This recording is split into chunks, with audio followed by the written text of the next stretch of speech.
जय श्री हरि विष्णु। आज इस वीडियो में हम सुनेंगे मार्गशीर्ष मास के कृष्ण पक्ष को पड़ने वाली उत्पन्ना एकादशी की व्रत कथा। तो कथा सुनने से पहले आपसे एक छोटा सा निवेदन है कि अगर आप हमारे चैनल पर नए हैं तो प्लीज़ हमारा चैनल ज़रूर से सब्सक्राइब कर लीजिएगा और बेल आइकन प्रेस करना ना भूलिएगा, ताकि ऐसी ही कथाएँ हमारे चैनल के माध्यम से आपको मिलती रहें। और अगर कथा पसंद आती है तो उसको लाइक ज़रूर करिएगा और कमेंट में जय श्री हरि विष्णु लिखना ना भूलिएगा। धर्मराज युधिष्ठिर कहने लगे कि हे कृष्ण, मैंने कार्तिक शुक्ल एकादशी अर्थात प्रबोधिनी एकादशी का सविस्तार वर्णन सुना। अब आप मुझे कृपा करके मार्गशीर्ष माह के कृष्ण पक्ष की पड़ने वाली एकादशी के विषय में भी बताइए। इस एकादशी का क्या नाम है, इस व्रत का क्या विधान है, इसकी विधि क्या है और इस व्रत को करने से किस फल की प्राप्ति होती है। कृपया करके ये सब बातें मुझे विस्तार पूर्वक बताइए। तब भगवान श्री कृष्ण जी कहते हैं कि मार्गशीर्ष माह के कृष्ण पक्ष को आने वाली इस एकादशी को उत्पन्ना एकादशी कहा जाता है। ये व्रत शंखोद्धार तीर्थ में स्नान करके भगवान के दर्शन करने से जो फल प्राप्त होता है उसके बराबर पुण्य मिलता है।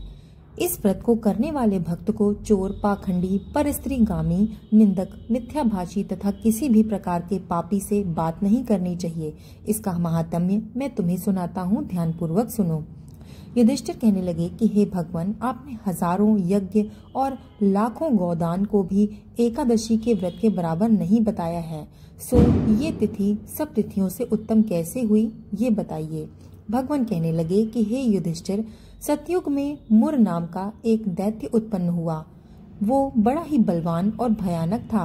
उस प्रचंड दैत्य ने इंद्र, आदित्य, वसु, वायु, अग्नि तथा सभी देवताओं को पराजित करके भगा दिया। तब इंद्र सहित सभी देवताओं ने भयभीत होकर भगवान शिव से सारा वृत्तांत कहा और बोले कि हे कैलाशपति, मुर दैत्य से भयभीत होकर हम सब देवता मृत्युलोक में विचरण कर रहे हैं। तब भगवान शिव ने कहा कि हे देवताओं, तीनों लोकों के स्वामी, भक्तों के दुखों को नाश करने वाले भगवान विष्णु की शरण में जाओ। वे तुम्हारे दुखों को जरूर ही दूर कर सकते हैं। शिव जी के ऐसे वचन सुनकर सभी देवता क्षीर सागर में पहुंचे। वहां भगवान को शयन करते देख हाथ जोड़कर उनकी स्तुति करने लगे और कहने लगे कि हे देवताओं द्वारा स्तुति करने योग्य प्रभु, आपको बारंबार नमस्कार है। देवताओं की रक्षा करने वाले मधुसूदन, आपको नमस्कार है। आप हमारी रक्षा करें। दैत्यों से भयभीत होकर हम सब आपकी शरण में आए हैं। आप इस संसार के कर्ता धर्ता, माता पिता, उत्पत्ति और पालन करता और संहारक हैं। आप सबको शांति प्रदान करने वाले हैं। आकाश और पाताल भी आपके ही हैं। आपके पितामह ब्रह्मा, सूर्य, चंद्र, अग्नि, सामग्री, होम, आहुति, मंत्र, तंत्र, जप, यजमान, यज्ञ, कर्म, कर्ता, भोक्ता भी आप ही हैं। आप सर्वव्यापी हैं। आपके सिवा तीनों लोकों में चर तथा अचर कुछ भी नहीं है। हे भगवान, दैत्यों ने हमको जीतकर स्वर्ग से भ्रष्ट कर दिया है और हम सब देवता इधर उधर भागे भागे फिर रहे हैं। अब आप उन दैत्यों से हमारी रक्षा करें। इंद्र के ऐसे वचन सुनकर भगवान विष्णु कहने लगे कि हे इंद्र, ऐसा कौन सा मायावी दैत्य है जिसने सभी देवताओं को जीत लिया है? उसका नाम क्या है? उसमें कितना बल है और किसके आश्रय में है वो, तथा उसका स्थान कहाँ है? ये सब मुझे कहो। भगवान के ऐसे वचन सुनकर इंद्र कहने लगे कि हे भगवान, प्राचीन समय में नाड़ी जंग नाम का एक राक्षस था। उसके महापराक्रमी और लोक विख्यात मुर नाम का एक पुत्र हुआ। उसकी चंद्रवती नाम की नगरी है। उसी ने सब देवताओं को स्वर्ग से निकालकर वहां पर अपना अधिकार जमा लिया है। उसने इंद्र, अग्नि, वरुण, यम, वायु, ईश, चंद्रमा, नैऋत आदि सबके स्थान पर अधिकार कर लिया है। सूर्य बनकर स्वयं ही प्रकाश करता है, स्वयं ही मेघ बन बैठा है और सबसे अजेय है। हे असुर निकंदन, उस दुष्ट को मारकर देवताओं को अजेय बनाइए। ये वचन सुनकर भगवान कहने लगे कि हे देवताओं, मैं शीघ्र ही उसका संहार करूंगा। तुम चंद्रावती नगरी जाओ। इस प्रकार कहकर भगवान सहित सभी देवता चंद्रावती नगरी की ओर प्रस्थान करने लगे। उस समय जब दैत्य मुर सेना सहित युद्ध भूमि में गरज रहा था, उसकी भयानक गर्जना सुनकर सभी देवता भय के मारे चारों दिशाओं में भागने लगे। जब स्वयं भगवान रणभूमि में आए तो दैत्य उन पर भी अस्त्र शस्त्र आयुध लेकर दौड़े।